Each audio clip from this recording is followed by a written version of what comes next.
The ruined Starbase drifted through the cold darkness of space like a wounded beast. Its metal hull was torn open in 100 places. Fire had blackened its once bright walls.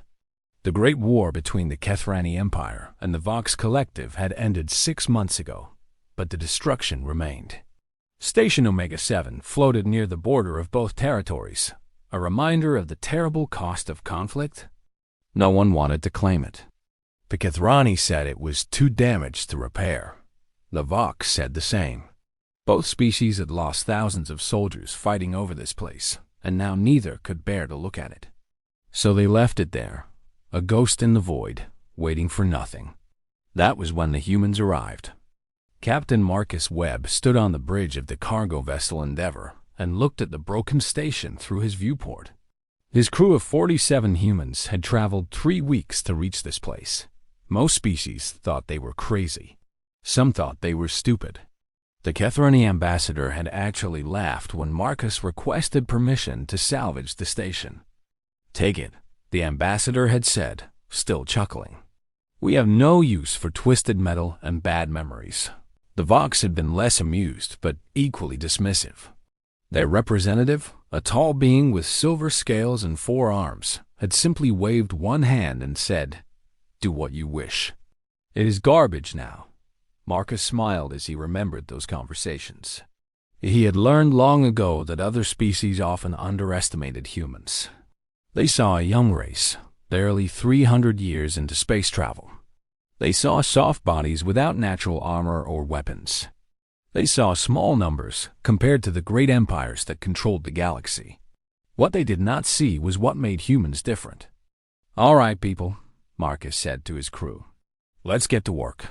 The first survey teams entered the station wearing full protective suits. The air inside was gone, vented through the many hull breaches. Gravity had failed in most sections. Bodies of Kethrani and Vox soldiers still floated in some corridors, preserved by the vacuum. The humans carefully collected these remains and stored them with respect. Later, they would return them to their home worlds for proper burial. Engineer Priya Sharma led the technical assessment team. She had grown up in the slums of New Mumbai on Earth, where nothing was ever thrown away. Her father had taught her to fix broken machines when she was 5 years old. By 10, she was rebuilding entire vehicles from parts others considered worthless. Now she walked through the ruined station and saw not destruction, but possibility. "The main reactor is damaged but not destroyed," she reported to Marcus. "We can patch it. The life support systems are scattered across 3 decks, but I think we can combine the working parts into one functional unit. The hull breaches are bad, but we brought enough sealant and spare plating to handle the worst ones." Marcus nodded. "How long?" Priya thought for a moment. "To make it livable? 3 months. To make it good? A year. Then we have 3 months," Marcus said. "After that, we start making it good." The work began immediately. Humans were not the strongest species in the galaxy. They could not lift as much as the rock-like Gorath or work as fast as the insect-like Chitauri. But they had something else. They had determination that bordered on madness, and they had creativity that confused more logical species. When the main reactor proved too damaged to fix with conventional methods, Priya and her team built a new containment system using hull plating meant for other repairs. When the water recycling system was beyond saving, they designed a new one using parts from the food processing units and the medical bay. Everything had multiple uses. Nothing was wasted. Dr. James Okafor set up a medical station in what had once been a Kethrani barracks. The alien beds were too large for humans, so he cut them in half and made 2 human-sized beds from each one. The medical equipment was strange, designed for species with different bodies, but James had studied xenobiology for 20 years. He adapted the scanners to work on human patients and learned to use the surgical tools in new ways. In the old command center, Communications Officer Lin May worked to restore the station's ability to send and receive signals. The original system was advanced but completely destroyed. So she built a simpler one using basic radio technology combined with alien amplifiers. It was not elegant, but it worked. Weeks passed. The station slowly came back to life. The first breakthrough came when Priya managed to restart the reactor. Lights flickered on throughout the station. Air began to flow through the corridors. The humans cheered and hugged each other in celebration. They had been working in suits in darkness for so long that simple light and air felt like luxury. The second breakthrough came when the first section was pressurized and heated. The crew gathered in the old Kethrani mess hall, which they had cleaned and converted into their community space. They ate together for the first time without helmets. They talked and laughed and planned for the future. Word began to spread through the galaxy. Other species heard about the crazy humans who were rebuilding the impossible station.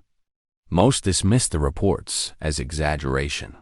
Some sent observers to see for themselves. A Garth trade ship arrived first. The massive stone beings stepped onto the station and looked around with their glowing crystal eyes. They saw humans welding hull plates. They saw humans crawling through maintenance tunnels. They saw humans arguing over blueprints and testing new systems and fixing things that should not be fixable. Impressive, the Gorth captain rumbled. We thought this place was dead. Nothing is dead if someone is willing to bring it back, Marcus replied. The Gorth stayed for a day, then left with a promise to return. They told others what they had seen. Soon more ships came, traders wanting to establish roots, refugees looking for safe harbor, workers hoping for employment. Marcus welcomed them all. The station that two great empires had abandoned was becoming something new. It was no longer Kethrani or Vox. It was becoming human, which meant it was becoming a place where anyone could belong. 3 months passed, then 6, and a full year. The station transformed beyond recognition. The hull was sealed and strong. The reactor hummed with steady power. Gardens grew in what had been weapons storage. A marketplace thrived in the old military training grounds. Schools opened for the children who arrived with refugee families. The humans called their new home Phoenix Station. The name came from an old Earth legend about a bird that was born again from the ashes of fire. It seemed fitting, but not everyone was happy about the station's rebirth. Some beings looked at what the humans had built and felt not admiration, but fear.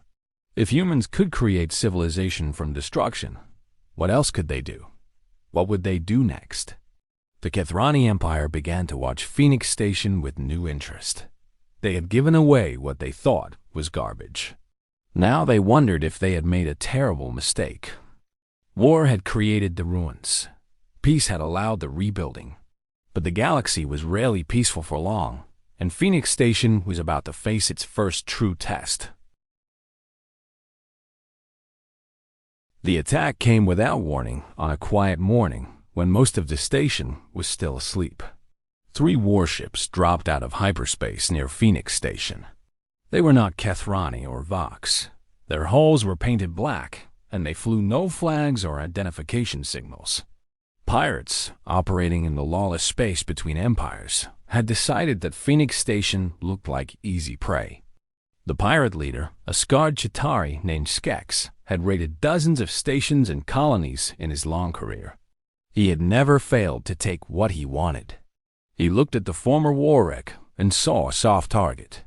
A few hundred humans with no military ships, no real weapons, no defenses. This would be simple. Broadcast surrender demand, Skex ordered. Tell them to open their docks or we destroy them. The message went out. On Phoenix Station, alarms began to sound. Marcus was in his quarters when the alert came. He was dressed and running toward the command center within 30 seconds. By the time he arrived, Lin Mei was already at her station, tracking the approaching ships. 3 vessels, she reported. Heavy weapons. They're demanding we surrender. Evacuation status? Marcus asked. Not possible. They'll be in firing range before we can get even half our people to escape pods. Marcus looked at the tactical display. 3 warships against a station with no military capability. The math was simple and terrible. They could not run. They could not fight. They could not win. But Marcus Webb had grown up on stories of human history. He knew about the defenders of Thermopylae, the survivors of Stalingrad, the colonists who had tamed Mars with nothing but determination and duct tape. Humans did not always win, but they never accepted defeat without trying everything possible. "Open a channel to the pirate commander," Marcus said. "Let's talk." Skex's face appeared on the main screen. His insect features were twisted in what might have been amusement. "You wish to discuss surrender terms?" "Smart choice, human." "Actually," Marcus said calmly, "I wanted to give you a chance to leave before things get difficult." Skex laughed, a clicking sound that his translation device rendered as harsh barks. "You have no ships, no weapons, no military. What difficulty can you offer?"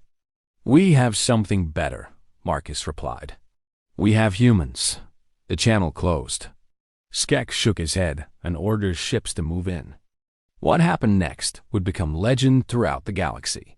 Priya Sharma had spent months studying the station's original systems. She understood how Kethrani and Vox technology worked in ways that even their creators did not. When the attack began, she went to the reactor room and did something that no alien engineer would ever consider safe or sane. She overloaded the sensor arrays and turned them into makeshift weapons. The arrays were never designed to be harmful, but with enough power, they could blind and confuse enemy targeting systems. The pirate ships suddenly found their instruments useless, their weapons unable to lock onto the station. At the same time, Dr. James Okafor led a team to the old Kethrani weapon storage. The weapons had been considered destroyed, their power cells drained. But James had studied how energy flowed through alien technology. Working quickly, his team connected the old weapons to new power sources made from medical equipment batteries. They were not elegant. They were barely safe. But they worked. Lin May began broadcasting on every frequency, filling space with noise and confusion. She sent fake distress signals that made it seem like a massive fleet was approaching. She transmitted navigation data that warned of asteroid fields that did not exist. The pirates, already half-blind, became completely disoriented. The station fought back in 100 small ways. Maintenance workers launched debris from airlocks, creating hazards for the attacking ships. Food service staff mixed chemicals to create improvised explosives. Teachers and children worked together to monitor sensors and report enemy movements. Everyone contributed something. Skex found himself facing not a helpless target, but a raging storm. His ships took damage from sources he could not see. His communications were jammed. His crew was panicking. This was not possible. This was not how raids worked. "Retreat," he finally screamed. "Get us out of here." The pirate ships fled into hyperspace, leaving Phoenix Station battered but standing. The aftermath was chaotic and joyful.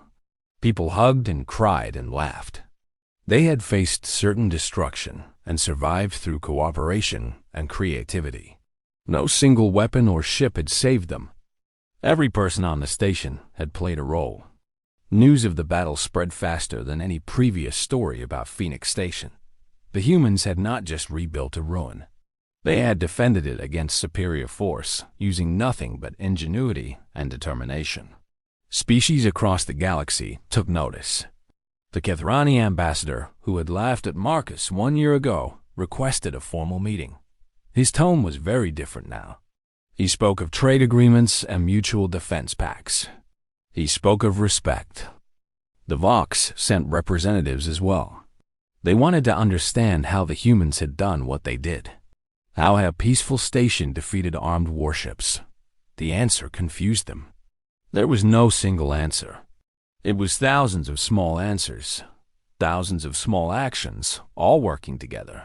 Phoenix Station grew larger over the following years. More species came to live there.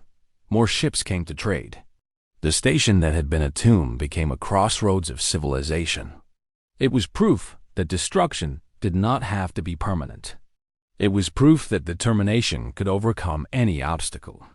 Marcus Webb eventually retired from active leadership, but he never left the station.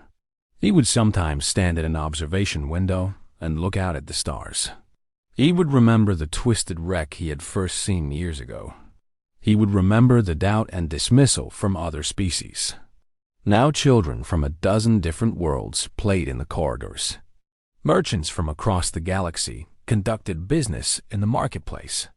Scientists and artists and dreamers came to share ideas. Phoenix Station had become a symbol of what was possible. An old Goroth trader once asked Marcus the secret of human success. How had they turned ruins into glory? How had they made something from nothing? Marcus thought for a long moment before answering. "We believe that nothing is truly broken," he said. "We believe that anything can be fixed if you work hard enough and refuse to give up. Other species see destruction and walk away. We see destruction and ask what we can build." The Goroth nodded slowly, his crystal eyes glowing with understanding. "That is either wisdom or madness." "Yes," Marcus agreed with a smile. "It usually is." Phoenix Station continued to grow. More decks were added. More gardens were planted. More schools and hospitals and homes were built. The ashes of war had become the foundation of a new civilization, raised by human hands and human hearts.